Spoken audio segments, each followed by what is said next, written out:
Welcome to 0 to 60. Matt McChesney. I am the owner and operator of 60 Football Academy and 60 Equipment. Played at the University of Colorado from 2004. 6 years in the National Football League on both sides of the football. That was his dream to play for Colorado. McChesney grew up in Colorado, always wanted to be a Buffalo, has had a great career. I'm Matt McChesney. This is 0 to 60. That is Coach Prime. We're at the University of Colorado. Brother, thank you so much.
Welcome to 0 to 60. Happy Tuesday to everybody out there. I'm Matt McChesney. Bailey's on the ones and the twos as usual.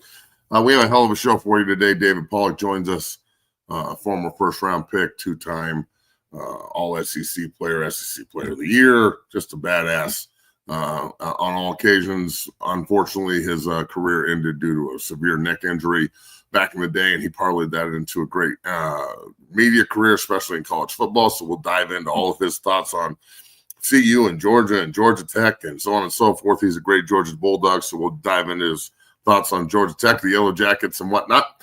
We have a lot to talk about here, and it's all brought to you by our good friends at FanDuel as usual, and they do a great job supporting the show. Thank you to everybody that was in yesterday. We had close to 1,400 people watching yesterday, so hopefully we can top that number. Super chats and subs are open. Let's roll, Bailey. Let's get going, dog.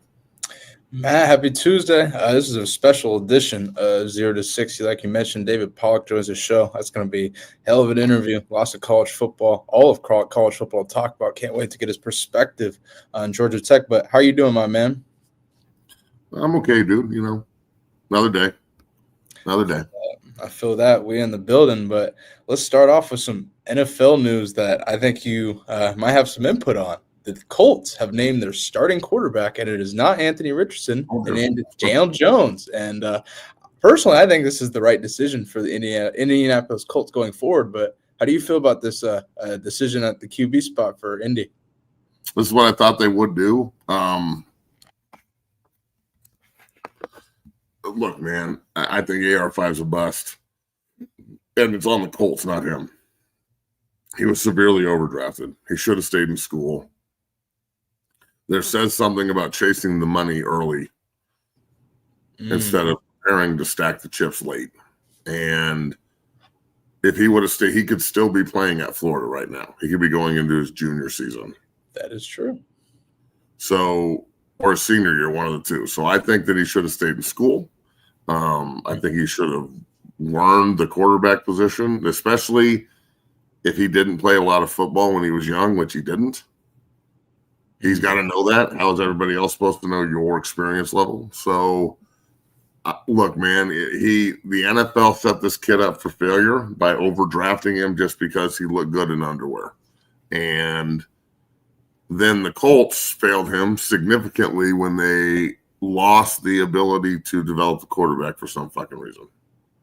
Oh, now I understand. Like you had nothing, but you had Johnny Unitas. Mm-hmm. You had Peyton Manning and Andrew Luck. And then you forgot, after Andrew Luck, as a franchise, you forgot how to develop your quarterbacks. I know all three of those guys were special, but they also had great coaching. You know what I'm saying? Like, fucking Unitas had Don Shula, and fucking, Peyton Manning had Tony Dungy, and Tom Montebrota, and all these other just incredibly great coaches And Andrew Luck had what's his name? Madonna. Exactly.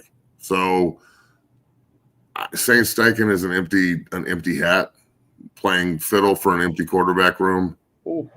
Now, all that said, the only way that this team can be successful is if Danny Dimes is the starter. And I can't believe I'm saying that because he's awful. Like, this is a bad situation, bro. You look, just because he won this job, they're still 32 and 33 in the league at quarterback. Oh, let me play this, a defense for Danny Dimes a little bit. He won a playoff game. What? And I don't care. Yeah, I know you don't care. I know. That's so long ago, bro. I know. I agree with you that this is the best decision for the Colts going forward. I don't necessarily agree that this is the worst quarterback situation. I think there's a couple other teams we could discuss that have a worse quarterback situations. But what is next for Anthony Richardson? What are they moving him to tight end? Like what? Or are they trading him, or is he just backup? Like what's next? Quarterback carousel will run. I guarantee you, Dimes doesn't start every game. Be ready to play. Right. Yeah. Be a fucking professional. Take your humble pie. Eat the shit that you shoveled. Mm-hmm. You could have fixed this. There's plenty of people that can teach you how to read a protection, bro. You have to be humble. I just said this earlier in the week, and all the prime sexuals ganged up on me because they thought I was talking about just CU. Again, college players are lazy. And players are lazier. No one wants to admit that they don't know. No one wants to admit that they need help. And everybody's supposed to be a gold-plated superstar instead of just developmental projects 99.9% of the time. Mm-hmm. And 1% of the time they step in and they're lights out right off the bat. Jaden Daniels. So, it's and even Jaden Daniels needs to learn. He was just out there fucking playing ball last year. So I don't understand this mindset, and I never have. In the information age, ignorance is a choice. And in the social media age, the illusion of work is also something that happens. Facts. Yeah. There's a lot of people that are just posting reps like they're working. At 6-0, we're actually working. And it's beef we're having in Colorado right now with high school coaches. Like, yeah, I've seen your Twitter. Doing. Like, they don't think I know what I'm doing at 6-0, and they're not. They tell their kids not to come to the gym, and if they go there, they won't play. Well, that sounds like some tyrannical shit to me. If I'm a parent, really, Matt, yeah. If I'm a parent, like, I'm checking it out just because the coach said not to. Like, a coach that's won 2 games in 3 years telling his kids not to come to 6-0. Like, I'm sorry, Chaparral's won 2 games in 3 years, you sorry sons of bitches, but you ain't got to turn it on me. Jeez. So, it's unbelievable. It's just the hypocrisy of all of this, and it goes full circle back to this situation, which is if these two guys want to be successful, they've got to look outside the box to find that next thing that's going to help them develop. And Dimes is the same way. It's not like he's a complete quarterback. That's true, and he will start week 1 for the Colts. I'm curious to see how he really plays in this offense. We've seen him in the preseason. He kind of went under the radar. I didn't hear anybody talk about him. I like what we saw in the little time that we did, but now it's a test. I don't think he's going to lose a job. I think he's going to run with it personally. I think he's in a good situation. If they can run the ball, got 2 good backs there, especially Taylor. If they can run the ball, he's in a good situation like he was in New York the first time he went and won a playoff game. So I will say that. The only time? Yeah, the only time, sure. Let's go to this. Coach Prime gave a message to the team, and this is a powerful message that I want to get Matt's reaction to. Take a listen to this. And see, some of y'all been there, right? When it's jam-packed.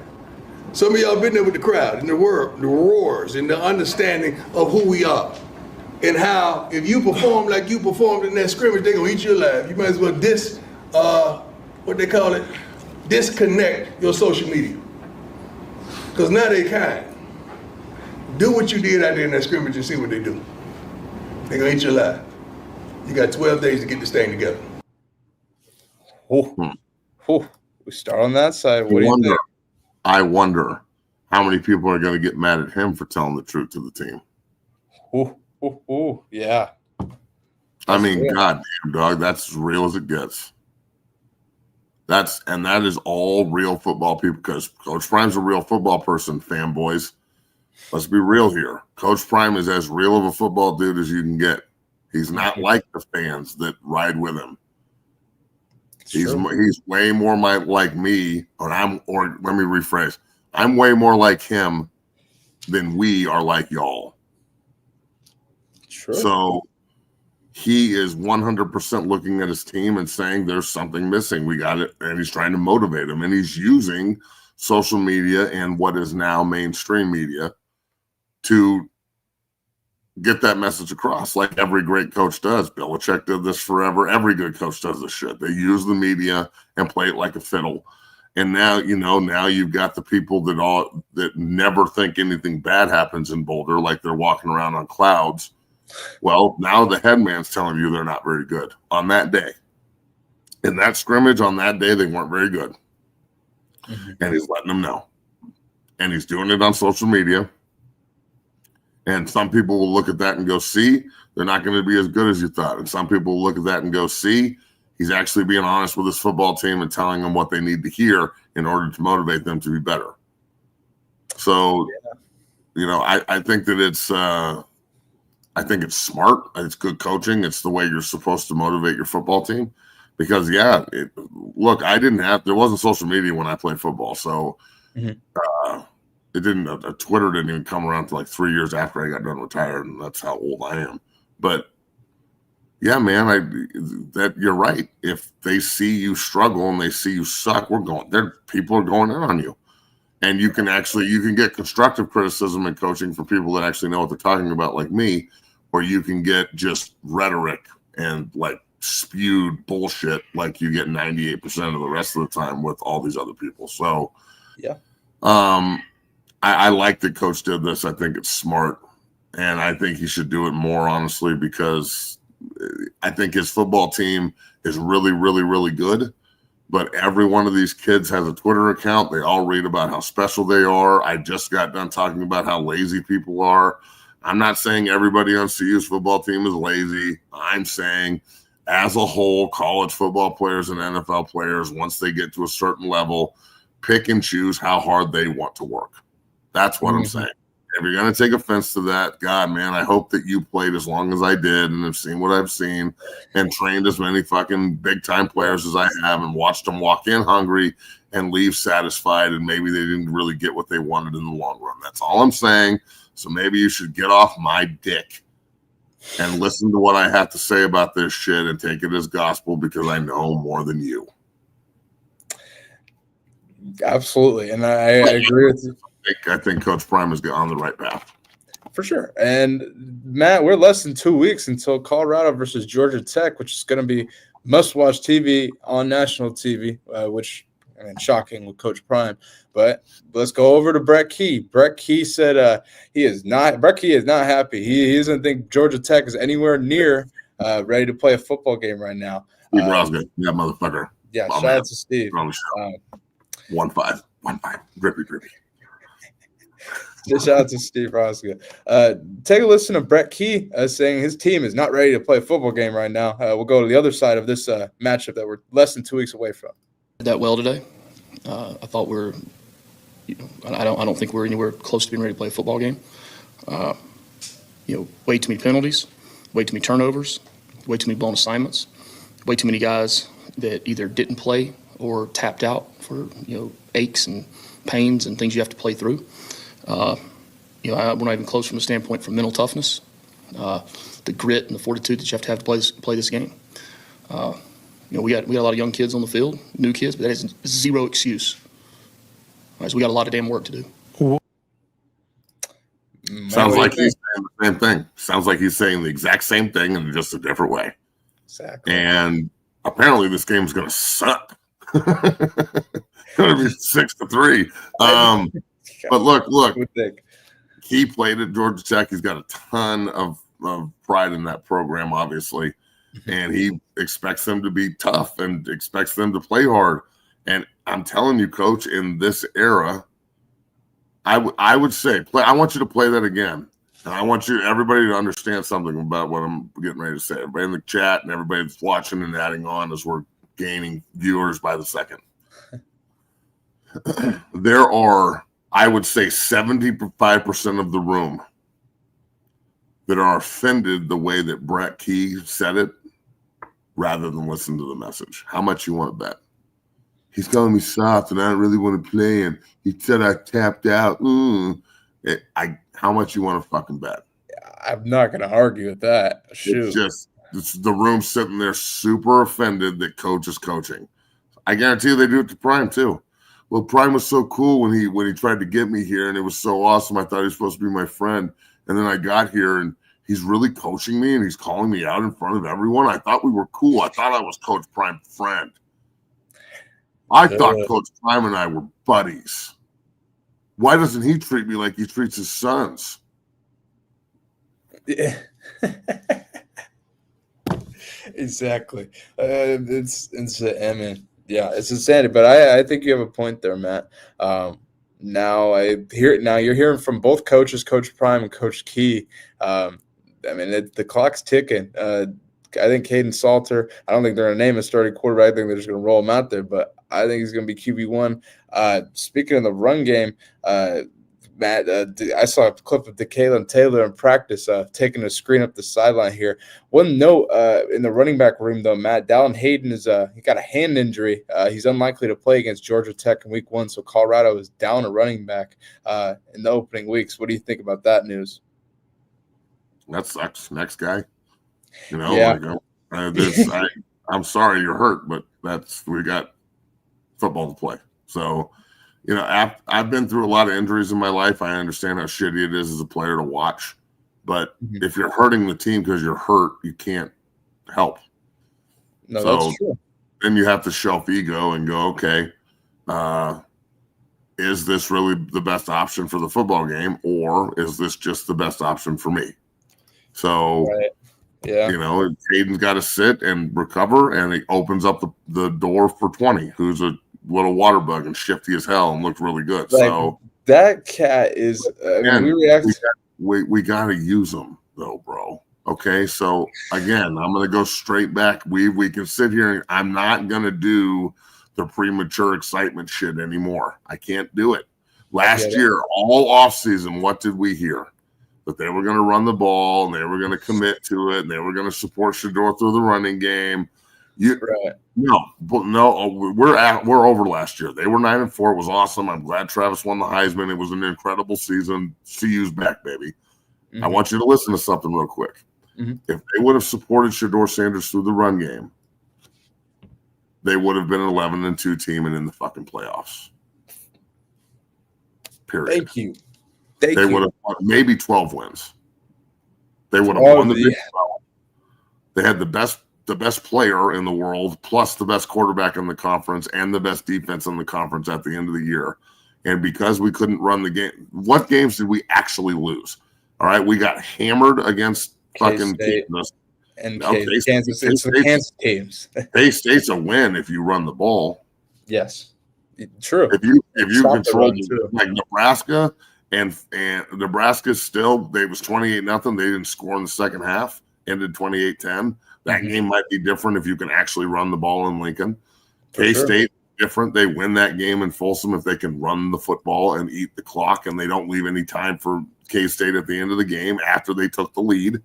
Even with Shedeur being Superman, I mean, just think about what a little bit of support would look like. So I just want to see it, dog. I think that if they didn't run the ball for 65 yards a game, which was the worst in the country, look at the stats. Don't get mad at me. It's more than just the O-line wasn't good. It's scheme. You can figure out a way to run the football. Trust me, I'm a coach. There's ways to run the football if you want to run the football. All right, not every team in the country has a badass O-line, and we damn sure don't have the worst talent in the country on the position when we're dead last running the ball 65 yards a fucking game. Shut up. So all I'm saying is I want to see it. I want to see it. I don't want to see 10 runs that go for 2 yards apiece and social media starts getting outraged and someone's like, oh, fuck it.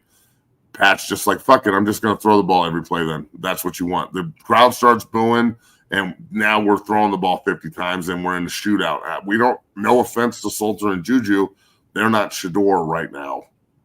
Yeah, so they don't got Travis either. I could get with that with Shador. I can get with it. I couldn't get with it with this year's team, especially with the offensive line and how big they are. And yeah, again, everyone, God almighty, bro. The offensive line last year was plenty good enough to run the football if they would have actually ran the football. It's really hard to run the ball out of 11 personnel all the time.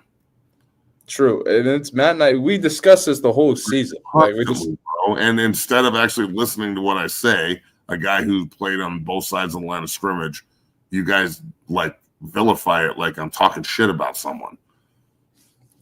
Yeah, it's insanity, and we'll continue this conversation going back to the run game because we didn't discuss Colorado's run game with the 2 running backs down Hayden out, but I want to talk about the Kalen Taylor in depth. But without further ado, Matt, we got our special guest here, and I can't wait to discuss all things college football with this guy. This guy's a legend, a Georgia Bulldogs legend. The college football analyst, and really done his thing in media, social media, sports media for a long time. It's an honor to have him on the show. Our main man, David Pollock, joins the show. David, how you doing, my man? Thank you for joining.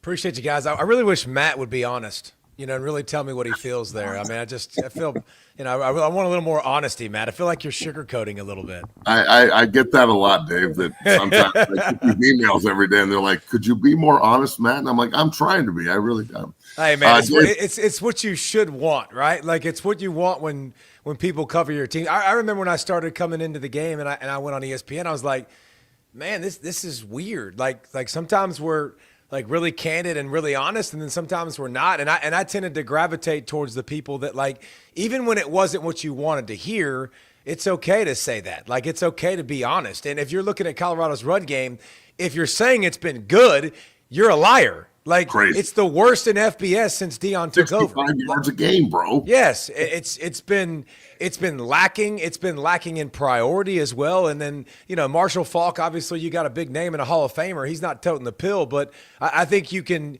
get more creative. And maybe with this group of guys too, that the QB run game becomes a part of that too, which can help the offensive line. You get an extra guy, and so that would help move things in a different direction. The strength of the team was clearly wide receivers and Shador Sanders, and so obviously you want to use that. But I do think it was hard for them to run the football. They got to find that, man. It's just that's what makes the game easy. When you played Kansas last year, like they made the game really easy, pound away.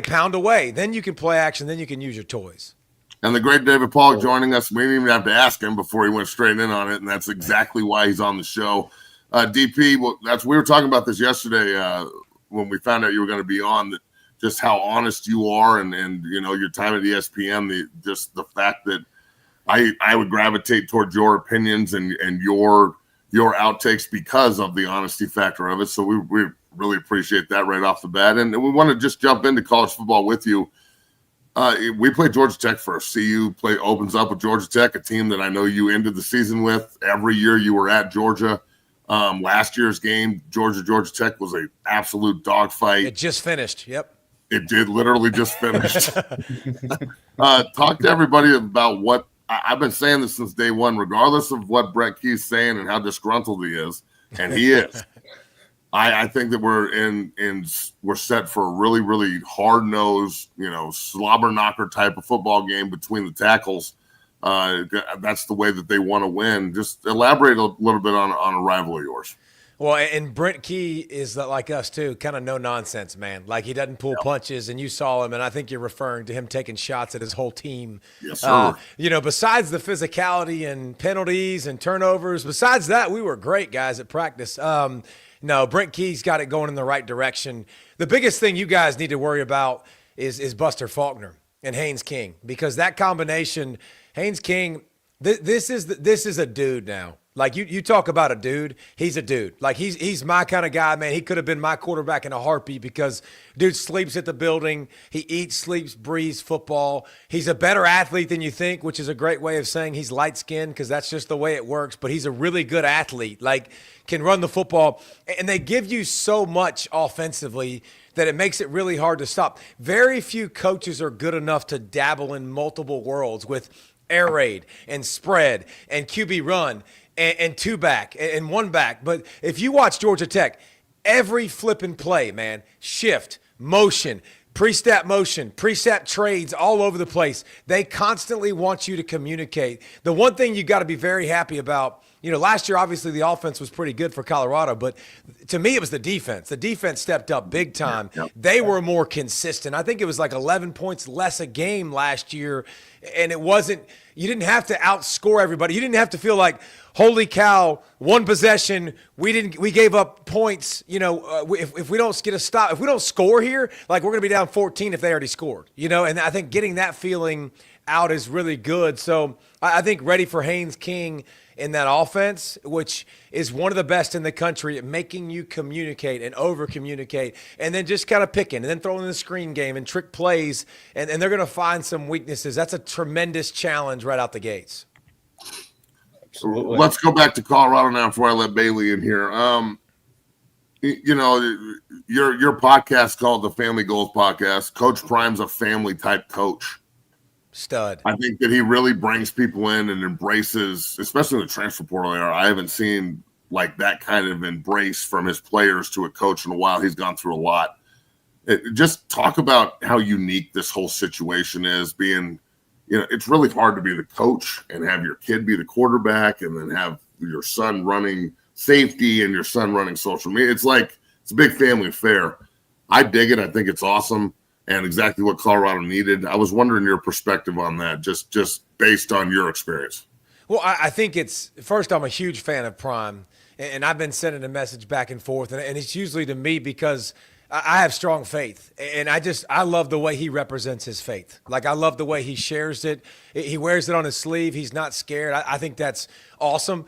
Dude, only Prime can do what Prime does. Like, he's got such a way of the way he talks, and he's got such a cool personality. And we all watched him, man. We watched him returning punts, dancing back there and taking it back to the crib and playing offense. And I mean, he's one of one. Like, but I love his faith.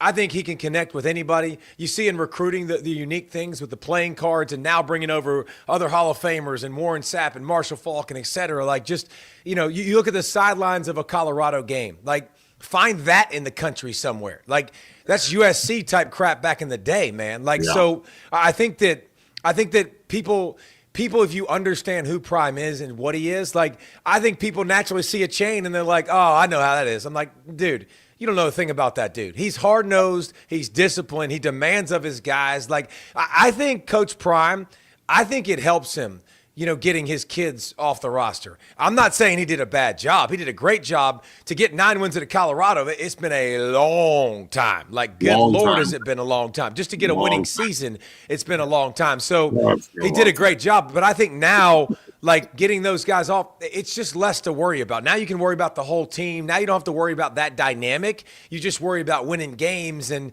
you don't have to worry about – I coached my son in high school football, and you're always worried about being dad. Like, you're just worried about that. It's a real thing, man. Like, whether you like it or not, and you don't want preferential treatment, but and your kid's good, he deserves to play, but you want him to earn certain things and that dynamic. So you got a big Coach Prime fan with me. For sure. Bailey, you got a couple? Definitely. And David, I can't thank you enough for joining. So you already talked about it. You're excited to see Coach Prime coach without his two sons and Travis Hunter, obviously, basically another son. Your expectations for Colorado in 2025 to bring in Marshall Falk as the running back coach / run game coordinator, a whole new offensive line coach group, Andre Gerard, CU alumni there as well. What are your expectations for CU in 2025? See, I think that you naturally have that curve up, and you have a good season, and I think naturally people say you should stay there. Well, you just lost a Heisman Trophy winner. Like, that's tough. You just lost your quarterback who's a stud. Like, I don't think it's going back up. But here's what I want to see. If I'm a Colorado fan, I want to see competitiveness. I want to see competitiveness week in and week out. You didn't have that in the past regime. Like, there was very few competitive games. It was almost a punchline. And so I want to be competitive games. I think the Big 12 is going to be so much daggum fun this year. Like, so much fun. I think you could honestly – I've got 5 teams that I think could win it. If you threw a couple more teams like TCU and Iowa State on there and BYU, I ain't going to fight you. Like, I still think those teams are in contention, but I think it's a super competitive league, and I want to see them be competitive. Go to a bowl game. Like, to me, that would be a really, really good season. I'm not stupid. I think you're stupid if you expect them to have a 9-win season. Like, it's just, I think that's asking a lot, but see the turnover come in, see Colorado win, and be competitive in every ball game. In most ball games, you might have your stinker, but that's what I would expect from Colorado. Hell, this is when I played. I was a senior in 04. We haven't had back-to-back winning seasons since I was there. God, I'm old. A couple more for you here, Dave. David Pollock joining us here on the show. College football great, NFL first rounder. Make sure you follow his podcast and make sure you listen on the Family Goals podcast. Follow it on Twitter. Dave, I personally think, and the only reason I even got into the NFL was because of effort.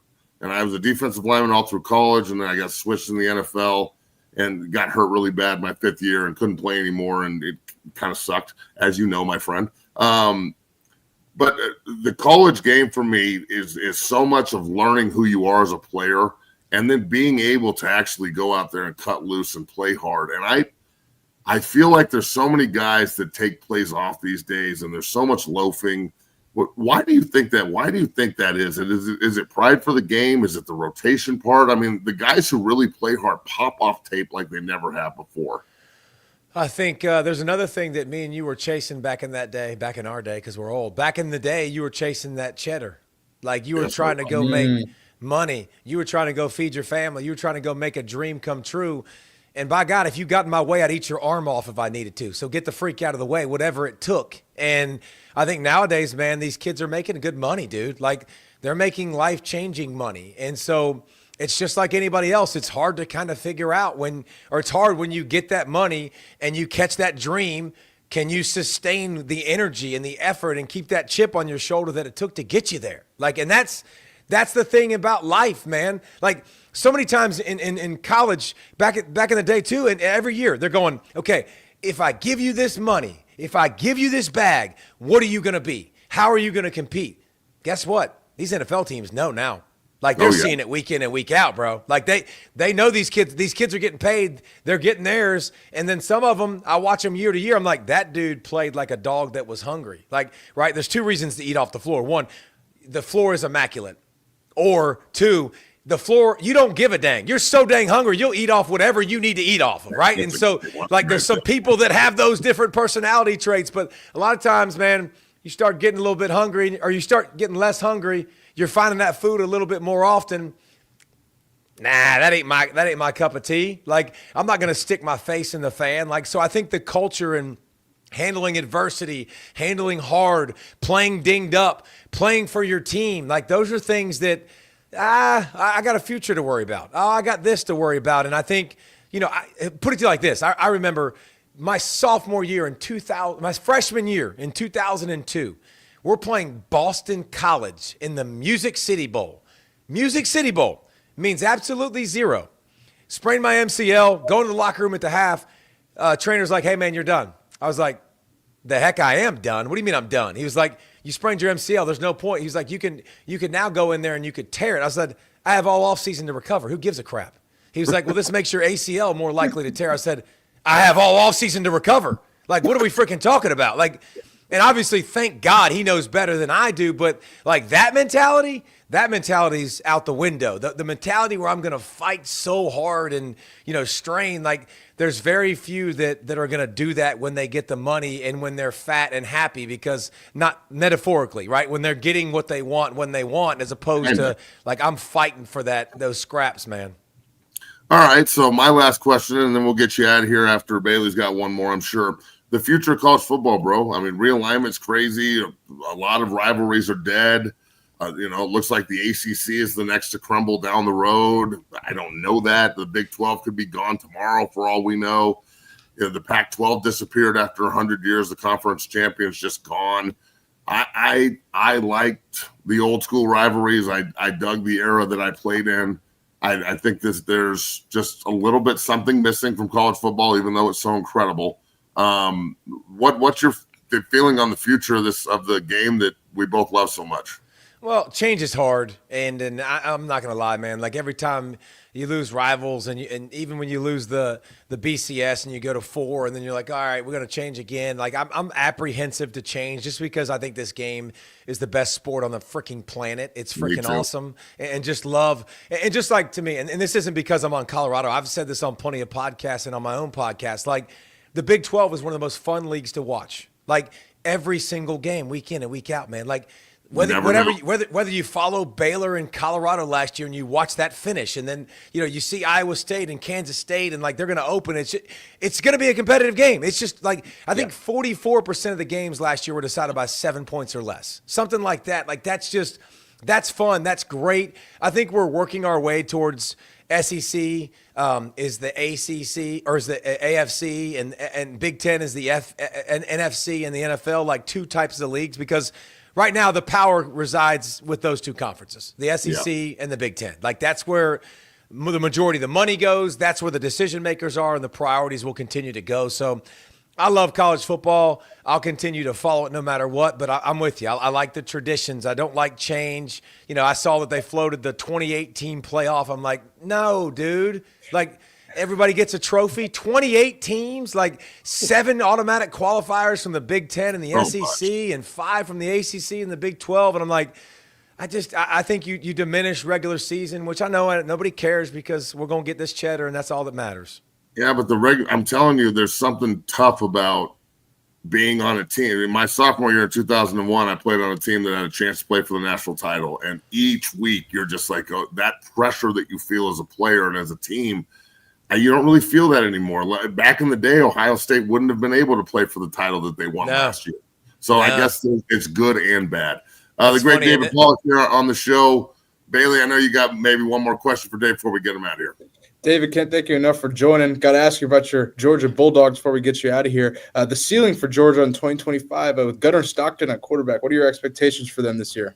Well, I think Georgia's Georgia. Like, I'm not going to get it twisted and say, like, they're not going to be good. They're going to be great. And last year, when you looked at Georgia, it was at Texas. It was at Bama. It was at Ole Miss. Like, good luck with anybody doing that. And so they still had a down year.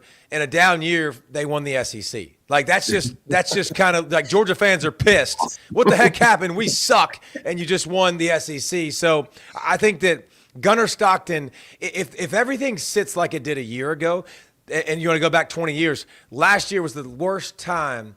Like Georgia, that's the worst rushing attack for Georgia since I was in college. 20 years. Like, that's how long it's been. So that can't happen. Now, Branch comes in, Thomas comes in from A&M and USC, and then this squad's gonna naturally get better. Colby Young comes back, so they're gonna be additions by subtraction, but they got to be physical. They got to run the football. Going out there and watching these guys, man, there's just talent everywhere. And I know there's guys you haven't heard of, but a guy like Ellis Robinson at corner, who's an absolute stud, that's going to come on the scene and be really, really great. I think they're going to be really, really good, but they're not at where they were a year ago when we went, or 2 years ago or 3 years ago, we went, okay, here's 4 or 5 All-Americans. You can go ahead and write them down in stone. First-round draft pick, go ahead and put it on the board. Like, I don't see a lot of that this year for this squad. So it'll be interesting to see if they play better as a team and the players around Gunnar pick it up. They don't drop as many passes. They run the football better. They do that, and it could be a scary national championship type season, but that's going to involve everybody playing good, not just the quarterback or the running backs. Like, it's going to be more team than it has been in the past. And I got to ask this question just because it parlays off what we were just talking about. You guys sustained greatness down in Athens, and I've been to one game down there as a fan, and it was incredible. It was the most incredible atmosphere I've ever seen. And that was way back in the day, but just the sustained greatness under Kirby Smart. I just had a player that was offered and really recruited hard by Georgia and Brett Coolidge, and Georgia ended up being his number 2, and he was in love with everything because of Kirby Smart.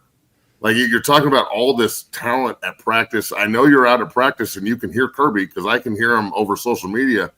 Does it take that kind of coach to really corral everybody these days in this era? Do you have to be that like tuned in and that aggressive? Kirby played at Georgia. His passion for that place is undeniable, and you can feel it in the way he coaches his guys. That just naturally rubs off on you, right, Dave?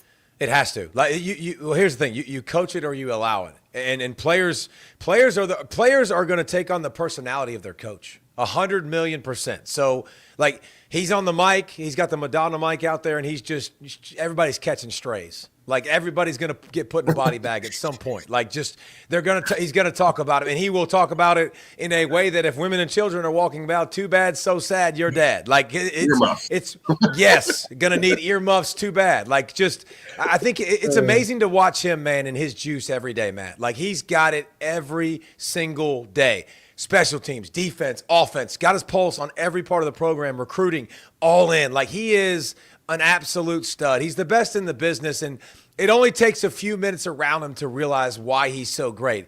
It is that high-intensity, high-octane juice, and then it's the relatability with everybody. Like, he's able to talk to anybody, any background, any size, any shape, any color. It doesn't matter. Like, he knows how to relate to you and how to carry on a conversation, and as long as he's at Georgia, obviously they'll be in a good spot. David Pollock, thank you so much for joining the show, brother. Just an incredible interview, and you can tell your passion for college football just oozing through the microphone. One hell of a player back in the day at Georgia, former first rounder, Cincinnati Bengals. They were on last night. Just couldn't help but thinking about your time there, and just how it kind of shapes life. It's crazy the way football works. It does, man. Appreciate y'all, dudes. Appreciate you, David. Keep it up, brother. Yep, y'all have a good one. Later. Shout out to David Pollock for joining. Unbelievable interview. You don't know who that is. I guarantee you there's lots of people who don't know who he is, right, Bailey?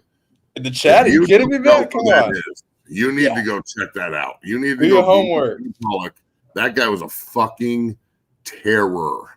Mm-hmm. 447 terror, first round to Cincinnati. I didn't mean to bring it up to make him feel bad, but right. He broke his neck in his second year and couldn't play again, and he turned it into an incredibly good media career. And really, I think he could have been a Hall of Fame type player if he would have stayed healthy. So, that's one of those what ifs. Unbelievable job by him on the show, and great to have David Pollock on. That was kick ass. So, hats off to the Believe Network for setting that up. My boy Cam Rogers, you're the shit. Keep it up, man. Make sure you go and check out everything on Believe. They're the reason we got this show. So, yeah, man, big time by DP to come on the show. That was kick ass. Make sure you go follow his podcast as well. It was called the Family Goals Podcast. So go check that out, follow him, and I'm sure you'll get way more information than just the 20 minutes today. So that kicked ass. What's next? That was awesome, Matt. Now let's go back to our conversation we had briefly before David Pollock joined the show about Colorado's run game here. There's a clip from practice. I brought it up to Kalen Taylor. He seems to be really good out of the backfield, catching passes out of the backfield, Matt. And here's a screen where we got to see some linemen running down the field, getting some blocks in the open field. Take a look.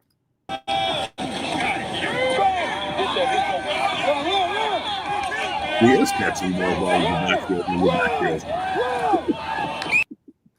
backfield. I'm with Look, it. again, use him. Yes. I didn't you've got to figure out how to parlay this vertical in today so it doesn't make us sound like we're just attacking them, because we're not. We're not. And then Dave didn't even attack them. You're really good at that. You can parlay it. Yeah. But if we have these great backs, and we've got Marshall Falk, and we've got Andre Durant, and we've got Pat Schumer, who's an offensive line coach as your OC, and you've got this incredibly gifted, huge, deep offensive line, and they can actually move, and everybody's bought in, please, for the love of God, run the ball. It's no short passing game. Your back should have 20 catches in between, 10 catches in between them a game. Yeah, seriously. I don't care how they get the ball in their hands. Just get them the fucking ball. The ability to run the football is a mentality thing, dog. It's not just, and you know this, it was the same at Eastern. It was the same in Athens for David Pollock when he was on defense. It was the same in Boulder for me and in the NFL. It's the same for Rosca. It's the same for everyone. Mm-hmm. Anybody in the chat that's ever played. when you can't stop the run. When you I guarantee you, Steve can think of certain games where he's like, fuck, we were so good, but we couldn't stop the run and they ate us alive and we lost the game. My senior year, we played Texas. They had like 40 yards passing with Vince Young and Cedric Benson. You know what they didn't need to do? They didn't need to fucking pass. They lined up and they ran the ball at us like 50 times, bro, 60 times for like 300 yards plus. And they just ate the clock and beat the shit out of us. It was the best statistical game I've ever had. I had like 16 tackles and 2 sacks and damn, forced fumble and like 3 pressures. Good Lord. All right. And I'm not kidding. Like I got it all on film. That's awesome. And we got fucking hammered. We got beat 31-7 and the defense scored. Then I remember the game, dude. I'm sitting up in the Dow ward, the old Dow ward, and Steve's got 2 bags of IV in me in both arms because I'm like full body cramping. And I just played like 100 snaps, and I'm fucking dying. It was hot as balls. We wore all black during the day after fucking Halloween, which was not smart. It should have been a night game. We should have wore all white. We don't do that at home, though. So we get done playing, and Klatt and fucking Wilder walk up to me, and Sam's got a big chew in, and they're like, where are we going tonight? And I'm like, I'm not talking to you two this weekend. Fuck both of you. 31-7, and we scored. Leave me alone. Yeah. So there's certain games, and everybody has them, and you remember the inability to physically match your opponent, because this is something that's stand the test of time in football. I can make excuses on how you beat me throwing the ball. You beat us one-on-one. We couldn't really rush the passer. You have better athletes than us, but you're not tougher.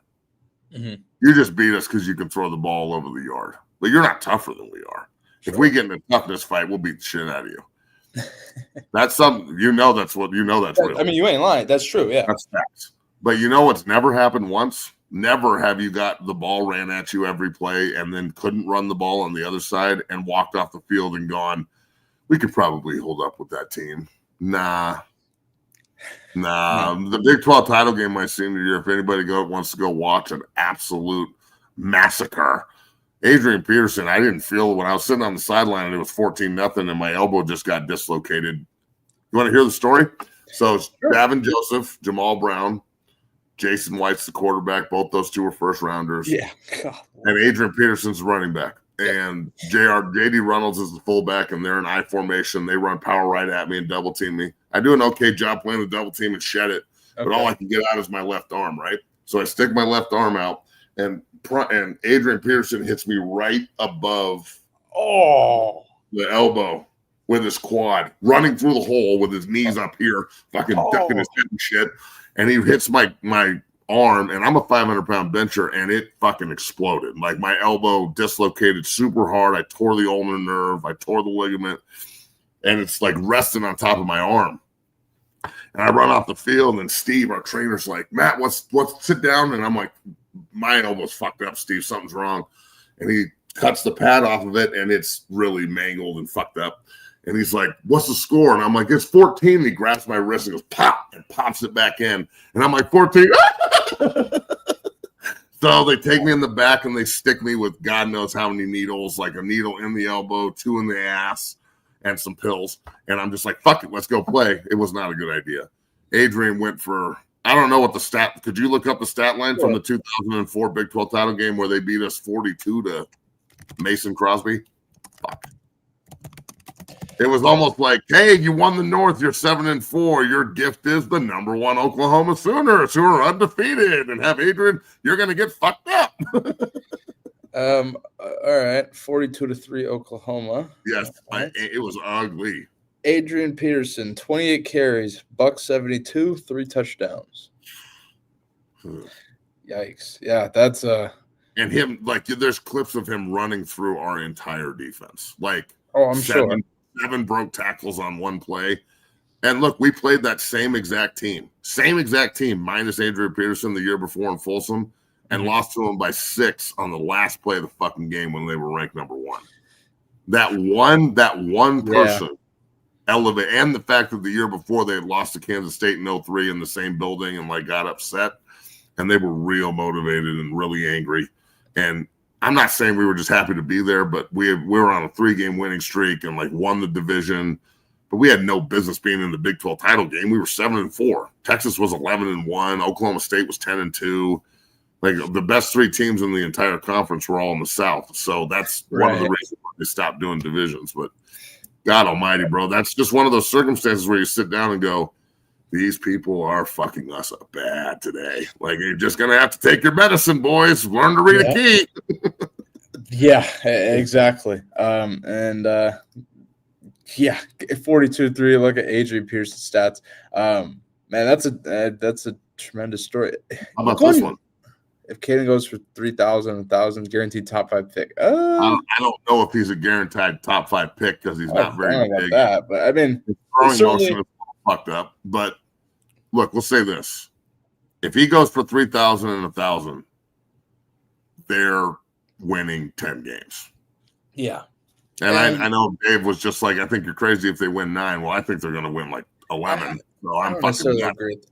But look, it's not a coincidence that the first thing Pollack said when he came on was exactly what we've been saying. Yes. You know what I'm saying? Like, we didn't even have to ask him a fucking question, dog. He was just straight in on it. Like, that's a football dude right there, bro. That was awesome. That's a pro, Yes. Great guess. Way better than Ricky Williams. He was so much better than Ricky Williams. Ricky Williams was a dog shit guess, Bailey. That guy sucked. And I played with him in Miami. And we were going to talk about smoking dope and like all this other cool shit. But no, Ricky decided to forget. So he was way better than Ricky. That would have been, shit. That was a tremendous interview. Shout out to David Pollock for joining the show. Going back to something I saw in the chat. And yes, everyone, when religious guys are on, I tend to try and not curse for the sake of the business and the show. But right when they get off, I'll be fucking cursing again. Oh, yeah, we have plenty of things. I do with Coach Prime, too. I actively try not to curse around Coach Prime because I know the man is like Jesus with 8 toes. All right? Leave me alone. I'm trying to fit in, okay? I'm a godless heathen atheist. I'm trying to fucking make sure that everyone doesn't hate me everywhere. If a couple of religious people still like me, that's cool. Maybe I can temper the motherfuckers. Matt, you are, man. God damn. I will say this. Going back to something I saw in the chat where they said Caden Salter is going to help the run game. I've heard that a lot from people this offseason. I think the run game helps Caden Salter. I think the other way around. Because if the run game is good, it takes the pressure off all the quarterback. But he's how many yards a game last year did he put up at Liberty?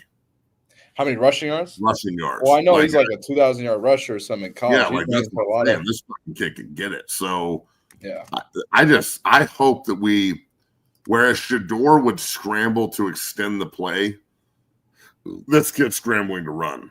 Oh yeah, and I didn't want Shador to scramble to run. Shador got his mama's feet. Shador got his mama's feet, so he didn't get daddy's feet. He wasn't running a 4.3. He was running a 4 Like, it was like, Shador, get down. Salter's like, go. So, it's a little bit different when you've got a guy who can actually get it like that at quarterback. Like, remember, how fast Darian Hagan was, how fast Cordell was. I just going to say, like, think of the history at CU. Black could run, but we don't want him to run. No. Pesavento could run. I saw him bust out a 30-yarder against Nebraska, and the whole time I was like, run, get out of bounds. Yeah, exactly. Shout out to Bobby Pesavento and Joel Klatt. Shout out to them. But no, I going back to your point. Yeah, Colorado's a history, like you mentioned with D. Haig and Cordell. Now Caden Salter, I expected to continue 2,000-yard rusher, over 2,000 yards rushing at Liberty, over almost 6,000 yards passing that. So I really expect to continue here at CU in his final year. But there's something we have to address before we get out of here. Actually, multiple things we have to address. Yeah, let's do it.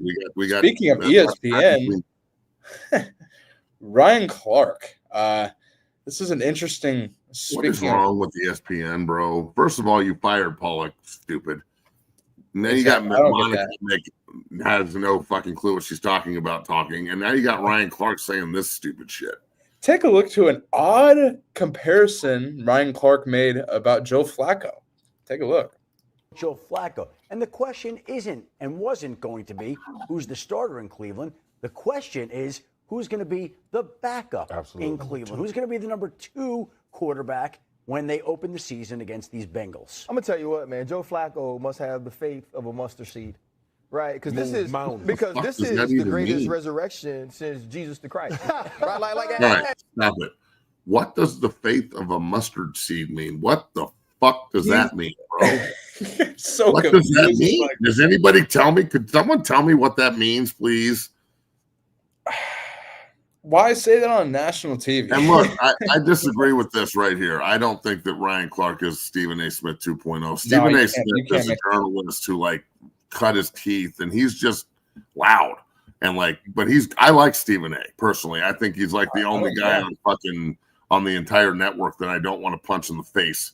But it's amazing to me how these players, how much they fucking change when they get a microphone in front of them. Yeah. Now, as players, we know who you really are, dog. We've been in the locker room with you and shit. We've been we know who you are. You don't have to play this fucking role. It doesn't suit you because it's hard for you to play. You're acting. I don't know what the faith of a mustard seed means. Can anybody elaborate that to my dumb ass? Do I need to call Dave and be like, Pollack, in religious terms, what the hell does this mean? Stephanie says it's a biblical reference, so that may. Well, could you reference the biblical part and tell me what the hell it means? That doesn't help me. Thank you, Stephanie. I appreciate you telling us it's a biblical reference. In which part of the book and what is the definition? I do not understand. I dig mustard, but only on a ham sandwich. Okay. Don't tell me mustard's not the fucking shit. Mustard's awesome. There's no calories in mustard too. That's one of the great condiments. Yeah, it's a fantastic condiment. It's got spice yet no calories, which means my fat ass can put it all over everything if I want to. I just don't understand why reference Jesus and Joe Flacco together? Why? What's wrong with Ryan Clark? Is Ryan Clark did he get hit in the head too much? Is he really Antonio Brown?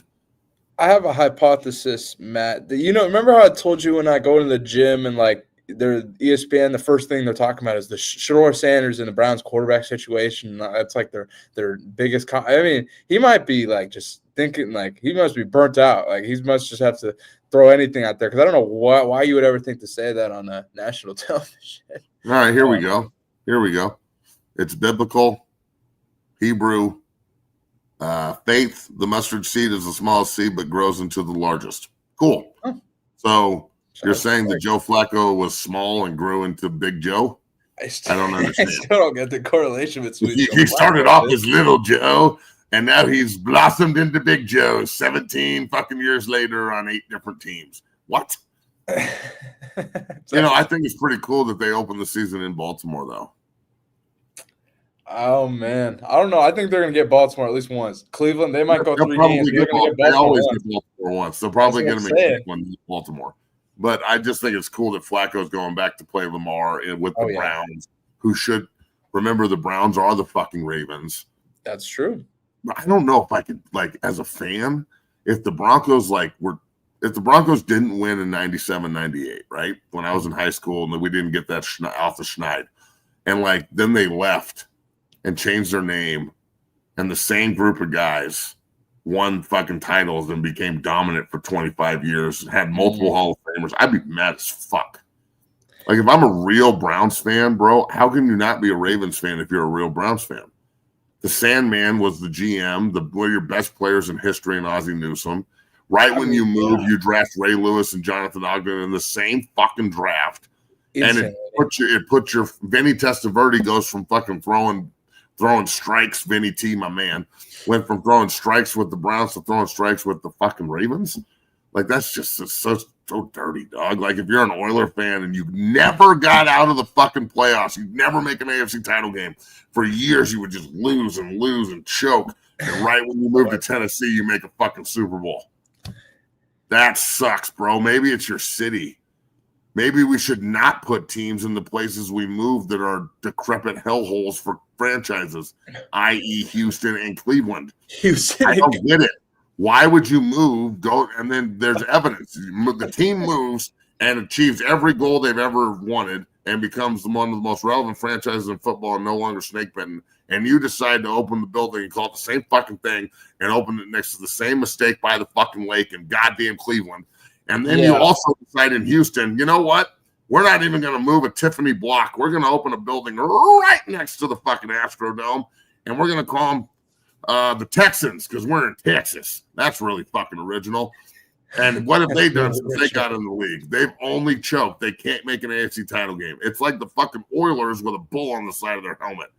So don't tell me I don't know what I'm talking about, but history repeats itself. They should have moved out of Houston and fucking Cleveland totally. Well, we need to talk about the Houston Texans. The Columbus Browns. The Columbus Browns. We need to talk about the Houston Texans this year because I think C.J. Stroud and the Texans are in a really good situation. Hey, you want to know something funny? Baltimore refused to pay for the new stadium, yet they got a stadium and they play in Baltimore. So what the fuck are you talking about? Anyway, unbelievable show. Shout out to David Pollock for joining the show. There's no more conversation. There's no more topics. We're not making fun of anybody today. What the fuck, bro? How about the Vikings cheerleaders? We're not going to make fun of those. Hold on. Before we get out of here, Matt, there was a picture that I wanted to react with you. What the fuck is this? So it just, oh my God. Ever since we talked about it, I just see more and more shit about this on Twitter. And then you sent me this. It's just, oh, God. It's just, man. Bro, all I can envision is a real Viking meeting these two like 1,000 years ago. Like a real, And just, he's like drinking out of a horn or a skull. And he's like, wait, you're telling me that you fuck each other? Oh. Valhalla. Like, wow. Dog, this is just a good look. I don't care if you're gay. I don't care if you're straight. I don't care if you're purple. I don't care if you're pink. I don't care if you're yellow or red or green or blue. I don't care if you've got balls. I don't care if you cut them off. I don't give a shit. It means nothing to me. Nothing. I live in my own house. I got air conditioning. I'm not out in the world with you freaks. I don't give a fuck. I'm extremely insulated and isolated, and I love it. But this shit right here, bro, this shit right here is fucking hilarious to me, and I just can't get over it. I think it's fucking funny as shit. I think it's hilarious. Like, bro, you are just setting yourself up for everything you're getting. Oh, yeah, come on. And there's a difference. Look, there's a difference between the butch-ass fucking cheerleaders in college that are, like, lifting and twirling chicks and, like, are, like, swelled up. Those dudes don't look like this. No, those like dudes aren't out there like, oh, Vikings! Oh, my God! No, they're twirling and lifting bitches and throwing them around and shit. And, like, have their hand literally on the holiest of holies while they're holding the old girl up and shit. These guys would be like, oh, I can't do that. You're going to have to support me, big boy. Fuck. I don't even know what to say to this. Hey, bro, all I know is that if you die, you better wipe your fucking browser history because you got a bunch of this on there, and everyone's going to be like, what was Bailey really thinking about? Like, I'm just trying to get content for the show. I've seen the cats in the chat are saying that bullshit. No, this is what happens when you work up multiple shows, and then the Minnesota Vikings give those shows ammunition. Like, hey, Mom, Dad, I made the Vikings. You made the Vikings? Holy shit. What's your position? I'm the tight end, but not how you think.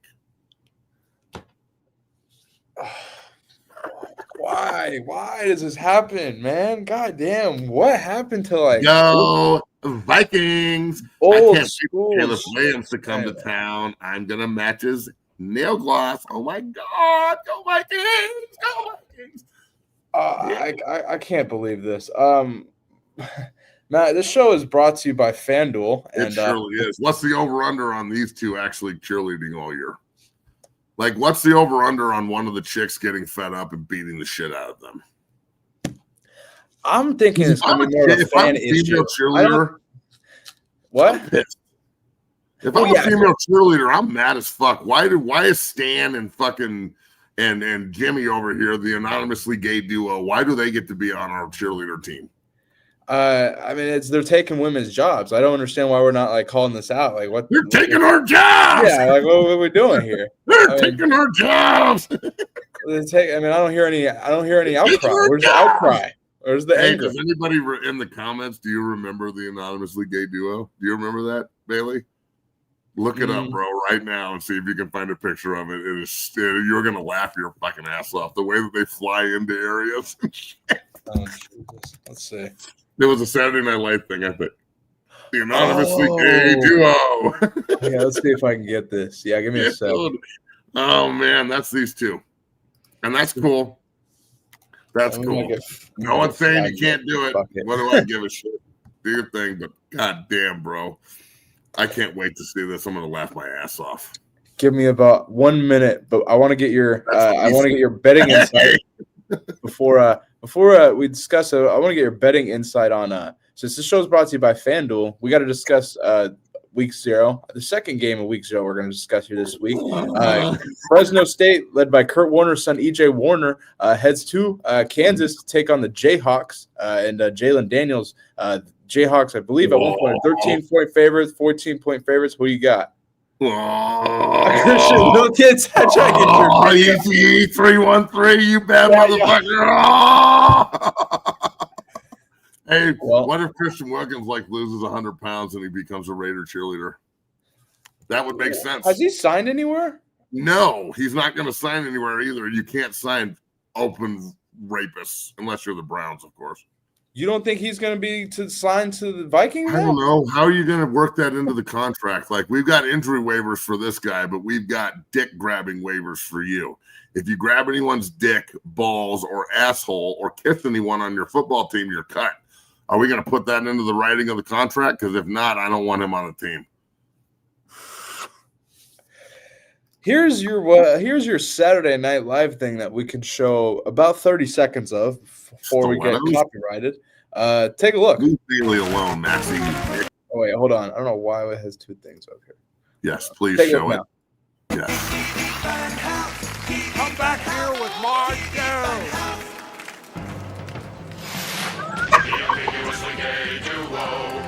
They are taking on evil, come what may. Trying to save the day. They're extremely close in an ambiguous way. They're ambiguously gay. Stop Ace and Gary! Oh, fuck, bro!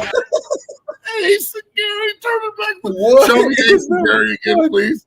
Please show me Ace and Gary again. Ace and Gary. No, the Vikings Ace and Gary. And it figures that the fucking lettering is same coloring and yellow. Same coloring. The fucking lettering's purple and yellow. It's perfect. It's the same. Yeah, baby. Oh, Ace and Gary. They fucking found their way into cheerleading. Holy God in heaven, what is happening right now? Unbelievable.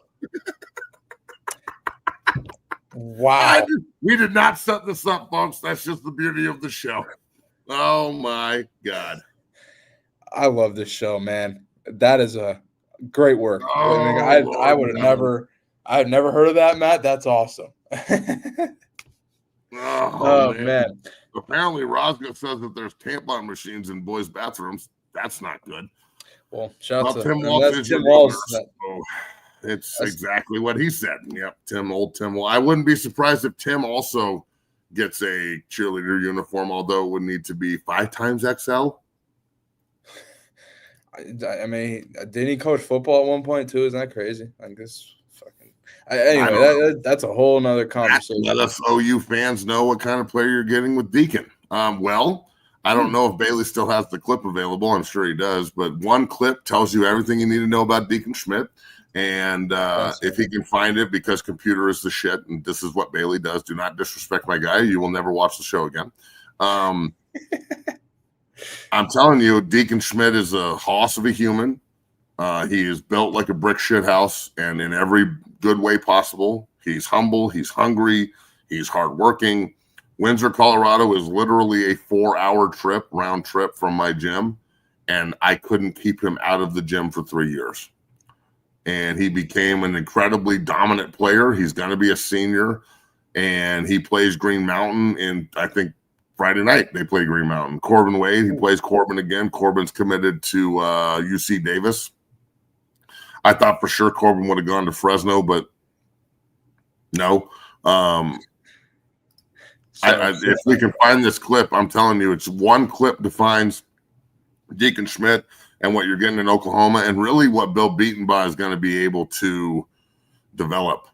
Because, brother, there is no one better. That's why we're going out there week 2. Nick got invited to Oklahoma, Michigan, and Bud broke right. to Oklahoma, Michigan. That's going to be a hell of a game. Deacon's going to be there because he's obviously committed.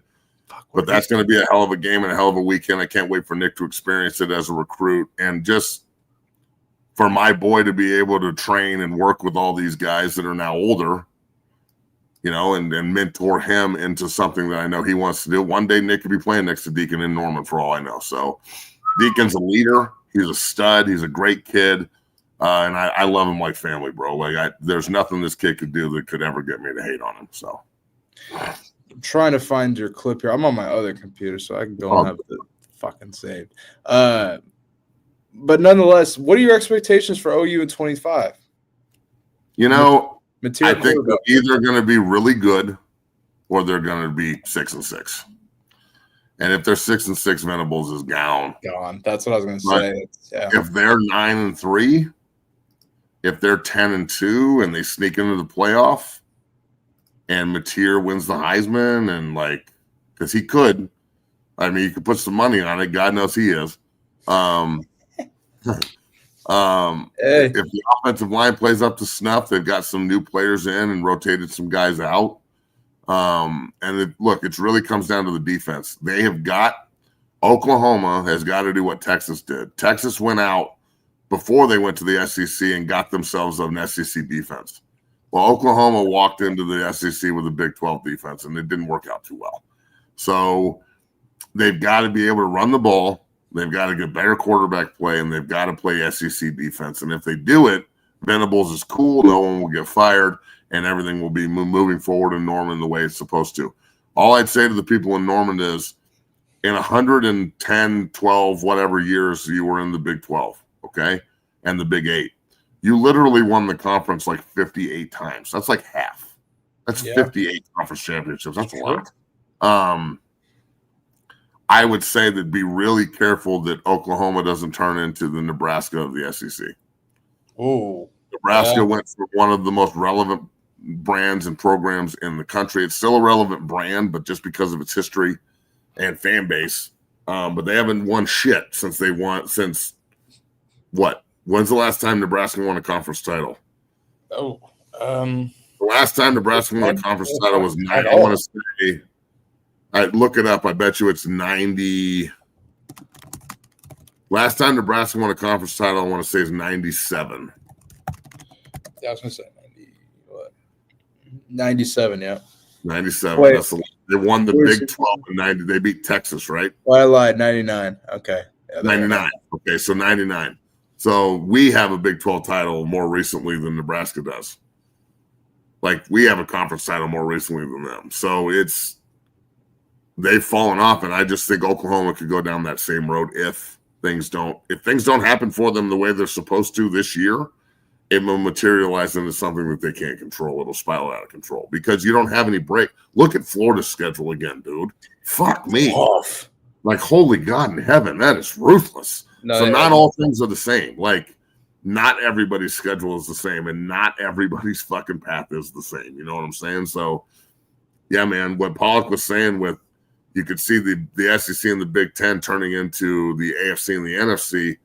So what that's shit, dude. That could be really interesting. You better get him where you fit in. That's why I'm glad we have Coach Prime, because the longer he's in Boulder, and even if this happens and he's the coach there, the Big Ten or the SEC is gonna want a Colorado. Oh yeah, 100%. They're not gonna get left out with a man like that at the helm and everything he's done. Facts. And I'm excited to see how Colorado fares in the Big 12 this year, Matt. Can't wait. I think 10 wins is definitely achievable, like we've discussed, and will continue to. But less than 2 weeks to Colorado faces Georgia Tech. It's been a great show here on this fine Tuesday. Got David Pollock join the show. Great perspective. Getting here and hearing him. That was an unbelievable interview. Getting to hear him talk Bulldogs, a little Georgia Tech. He gave some insight into Colorado's opening matchup, that and so much more. Go check it out. Matt, any closing thoughts before we get out of here? Yeah, ESPN, what are you doing? How can you get rid of that guy? I don't know, man. Some of the clowns you have on, like going to get Mad Dog Russo, really? That old motherfucker in New York, you need him on ESPN? Like, I don't get it. He's a man. He's a really good dude. He's a family man. He's an ex-player. He's never had any beef. He doesn't get in trouble. Not saying the guys there get in trouble. What, is he too religious for that liberal ass organization? Does he offend people because he's got a religious standard? See, I'm not a religious person, but I don't hate on it just to hate on it. You have to come at me in order for me to get real entrenched and like not liking it. Mm-hmm. But I don't have a problem with it. If you're religious, then awesome, bro. I haven't been blessed with faith yet. So yeah. I don't know. Maybe he made people uncomfortable because he has a standard. And fucking ESPN and Disney will just let anything go at any time. Chicks with dicks playing fucking basketball with chicks, not cool. There are no chicks with dicks, by the way. There's only dudes with boobs. And that's even weirder. Just think about that for a second. No, there are no chicks with dicks, only dudes with boobs. That's what we'll leave the show on today. There are no chicks with dicks, only dudes with boobs. Enjoy your Tuesday. Wow. Enjoy your Tuesday. We'll be back on Thursday here on 0 to 60 talking all things CU Buffs football. Hit that like button and enjoy your Tuesday.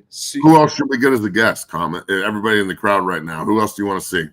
Who you guys want to see as a guest? Leave it in the comments. Hit us up on Twitter, and we'll see you guys here on 0 to 60 on Thursday. Holler at us on social media. Go check out all of our clips that we post today and tomorrow, and I'll see you guys on Thursday, folks. That's because all the players bottom up on Amazon. This show is unbelievable. See you guys tomorrow. Microphone drop, bitch, Mr. Randy Watson. Microphone drop. See you guys on Thursday. Peace.